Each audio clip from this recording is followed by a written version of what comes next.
Dia faly miona aminao ndray eto ampandiniana ny tenin'Andriamanitra mba hitombotsika amin'ny fahalalana any Kristy. Tany alohantsika dia nandinika any Kristy tao amin'ny testamenta taloha ary tohizantsika izany satria raha nanokatra ny sain'ireo mpianatra tany Emaosy ny Tompo dia nilaza ny tenany ao amin'ny soratra masina izy araka ny voasoratra hoe ary izy ireo nanomboka tamin'ny lalàn'ny misesy ny mpaminany ary ny salamo ka nanambara ny momba azy arak'izay manambara azy ao amin'ny tenin'Andriamanitra. Ary noho izany satria efa vitantsika ny tao amin'ny lalàn'ny misesy ary eto dia mampahatsiaro antsika fa misy lesona ao amin'ny 12 eo no hitantsika tamin'ny Jesosy Kristy tao amin'ny lalàn'ny misesy ary amin'izao fotoan'izao sika dia mianatra indray any Jesosy Kristy ao amin'ny salamo. Raha mianatra Jesosy Kristy ao amin'ny salamo ianao raha amin'ny teny baiko dia hoe ny psaume messianique, izany hoe no jerentsika dia ireo salamo izay manambara ny Jesosy ary anio sika dia hita ny anambaran'ny salamo fahavalo any Kristy ho ilay Andriamanitra Tompo sy Mpamorona. Hijery ilay Andriamanitra, ilay Kristy Andriamanitra Tompo sy Mpamorona isika amin'ny salamo fahavalo. Efa alohan'ny andiniantsika izany dia mbola iara-mivavaka isika. Misaotra anao zay Jesosy Tomponay io noho ny fanananay ny tenin'Andriamanitra eo am-pelatananay dia ny teninao zany zay ampianatra anay hitombo amin'ny fahalalananao bebe kokoa hatrany. Misaotra anao indrindra zahay makasitraka anao mideranao amin'ny anananay ny teninao Tompo, azaonay mamantatra bebe kokoa anao mba hitombon'ny fitiavanay sy ny firaisanay aminao satria izany raha teo misitrakao.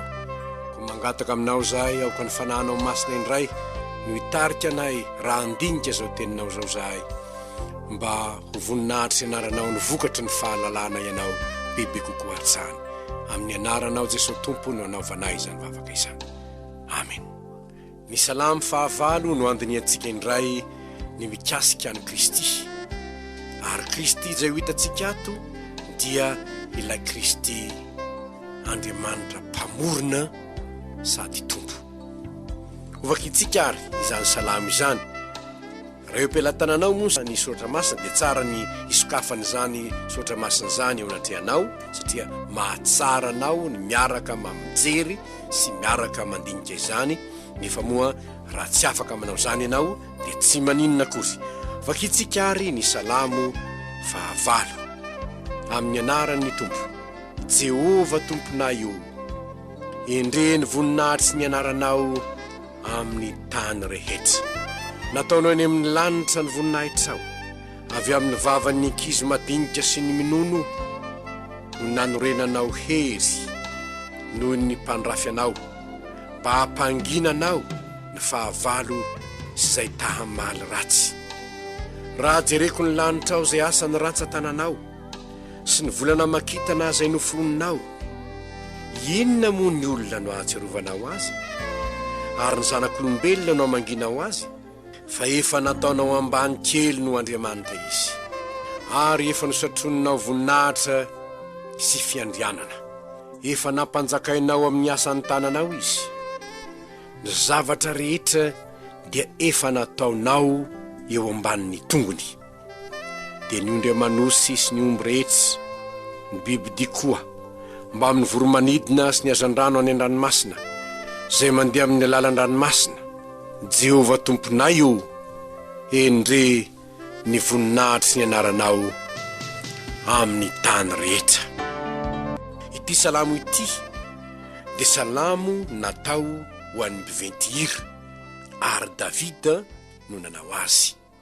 Davida dia azo lazaina fa ho isan'ireo mpanoratra salamo izay tsy tena nieritreritra ny amin'ny Jesosy velively, fa saingy izao natao aminy dia aingam-panahy no tarihiny fanahin'Andriamanitra dia ilay ambarako hoe fanahin'i Kristy ary izany no anambarany ny salamo nataon'i Davida any Kristy sahady.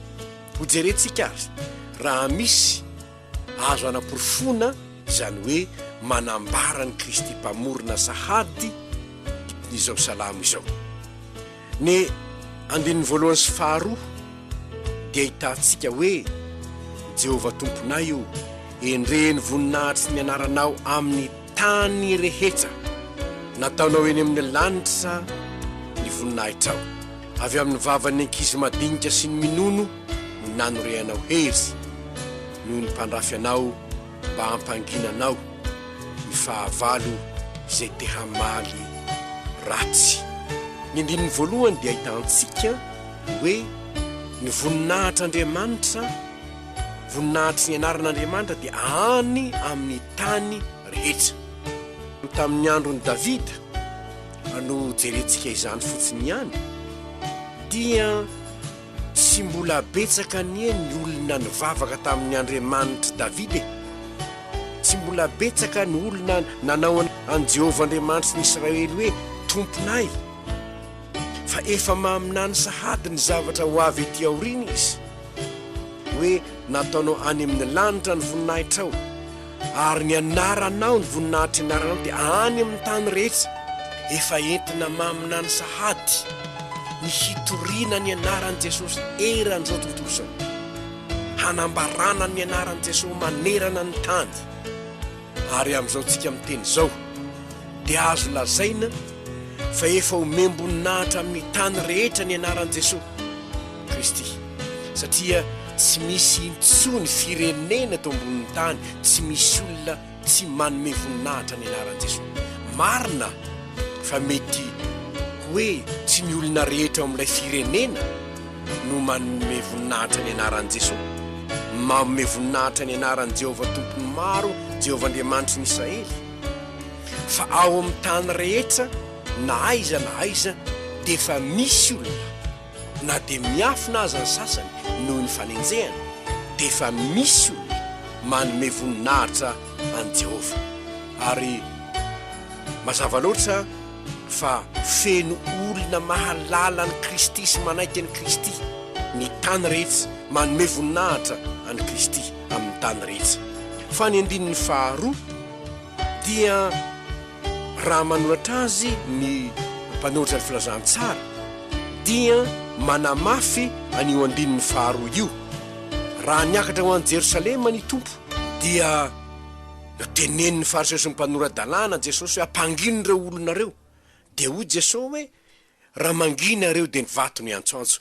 Ary ity salamy fahavalo andininy faharoa ity no nambarany ny mpanoratra ny filazantsara fa tanteraka teo amin'i Jesosy tompo, satria ny vavan'ny ankizy no nidera nanome voninahitra. Ary ny mpandrafy azy dia ny fariseusy ny mpanoradalàna nampanginina noho ireo, raha mangina ireo dia ny vato ny antsoantso. Ny olona nanohitra ny Kristy dia nilaza hoe hampangino ireo olona ireo, nefa ny hiran'ireo ankizy ireo sy ny videran'ny olona azy no nentin'ny tompo nampangina ny fariseusy ny mpanoradalàna zay tahamaly ratsy na nanohitra azy na nirafy azy. Ary noho izany dia azo lazaina fa manambara any Kristy ho lay tompo sy mpamorona omena voninahitra amin'ny tany rehetra ity salamy fahavalo ity. Fa ny fanontaniana dia izao, ianao ve mba isan'izay manome voninahitra an Jesosy Kristy?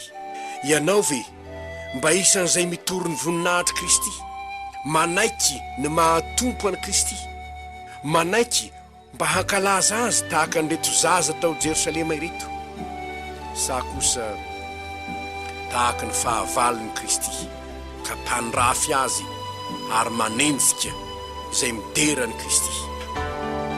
Ny andininy fahatelo dia manambara hoe raha jereko ny lanitrao izay asan'ny ratsan-tananao sy ny vola namakitana izay noforoninao. Eto dia Jehova tompo no ambaran'i Davida, tsy mbola nahalala an Jesosy Davida fa Jehova tompo no ambarany. Fa ny soratra masina kosa raha vakitsika ny Jaona toko voalohany dia miariary fa Jesosy tompo dia mpamorona niaraka tamin'Andriamanitra rainy, satria izy no lay teny nentin'Andriamanitra namorona izao rehetra izao. Raha milaza Davida hoe ny ratsan-tananao nentinao namorona ny lanitra, dia entiny manambaran'Andriamanitra ho mpamorona fotsiny zany, fa Andriamanitra tsy nanana ratsan-tanana nanaovana izao tontolo izao, fa Andriamanitra ho ny Genesis dia anao misia dia misy, zany hoe teny no nentiny namorona izao rehetra izao. Ary noho izany dia ilay namorona izao tontolo izao Jesosy tompony teo anilany, mpamorona niaraka tamin'Andriamanitra Jesosy satria ny teny nentiny namorona izao tontolo izao. Ary ny Hebreo 1:1-2 dia manamarina izany ihany koa.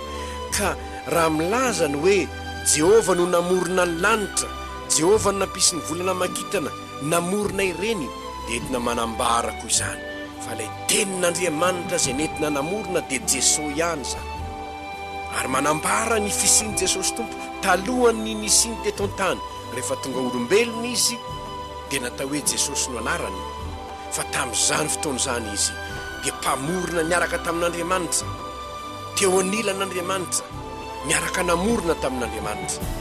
Ary ny andininy fahaefatra dia mampahatsiaro antsika zava-mahagaga sy ny fitiavan'ilay Andriamanitra. Rehefa nijery zany fiandrianan'Andriamanitra zany Davida, rehefa nandinitra zany fiandrianan'Andriamanitra zany izy ka mijery ny mahatsinotsinona ny olombelona, dia hoy izy hoe inona moa ny olombelona no ahatsiarovana ho azy, sy ny zanak'olombelona no amangina ho azy.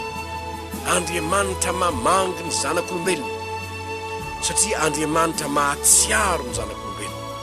Raha jerena tokoa manko, iza moa no ilay Andriamanitra tonga namangy ny olombelona? Jesosy eny io e.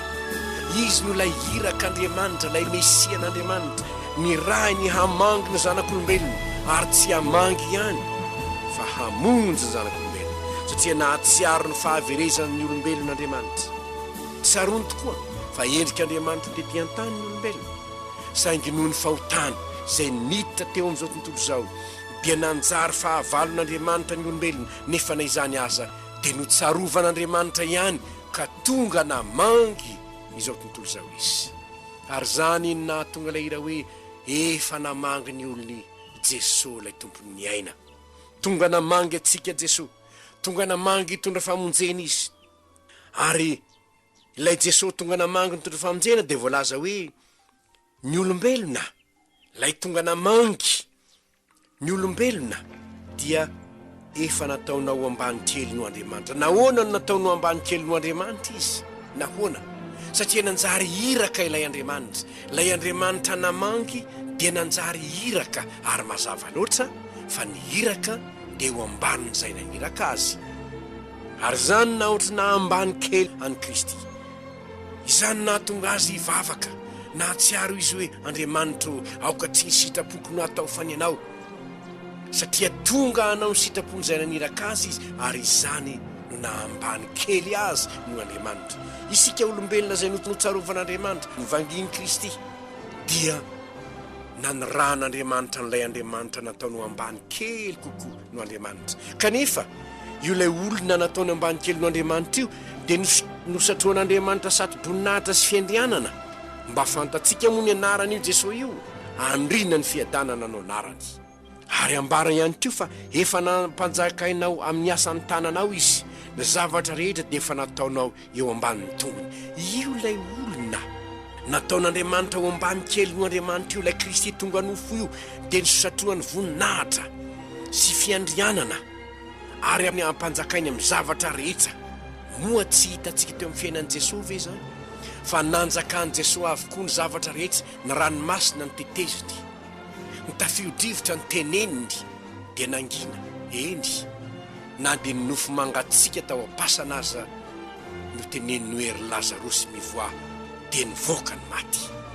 Efa nataon'Andriamanitra ho mpanjaka io Jesosy io. Ry havana, ny fifaliana ho antsika izay manaraka an' Jesosy dia ny mahafantatra fa io Jesosy izay arahantsika io dia nataon'Andriamanitra ho ambany kely no izy ka ny rany hamonjy antsika, hamangy antsika, hamonjy antsika. Saingy izao rehefa nitsangana tamin'ny maty izy dia izao no teniny hoe efa nomena ny fahefana rehetra ny an-danitra sy aty an-tany, ny lanitry ny lanitra aza izy no manjaka ao, izy no mpanjaka ao, ary afaka mibaiko ny zavatra rehetra eo ambanin'ny tongony avokoa ny zavatra rehetra. baikony Jesosy avokoa ny zavatra rehetra na ny any an-danitra na ny ety an-tany fa sady mpamorona izy no mpamonjy izy no tompo izy ary zany tsy maro ny olona manaiky izany ny fivavahana rehetra eto ambonin'ny tany dia mandaa izany fahamarinana izany fa ny salamo dia manambara izany fa na dia natao ambany kely no Andriamanitra azy satria Andriamanitra tonga nofina manga izao tontolo izao mba hamonjy ny olona ny olombelona izay notsaron'Andriamanitra na dia very aza satria endriny tetỳ an-tany nanavany azy ilay Jesosy izay tonga teto amin'izao tontolo izao dia tsy olombelona fe olombelona fotsiny fa Andriamanitra tonga nofo nataon'Andriamanitra ao ambany kely no izy mba ho iraka hamonjy izao tontolo izao nefa nomena azy ny fahefana rehetra ary zany tokony fifalianao raha kristianina ianao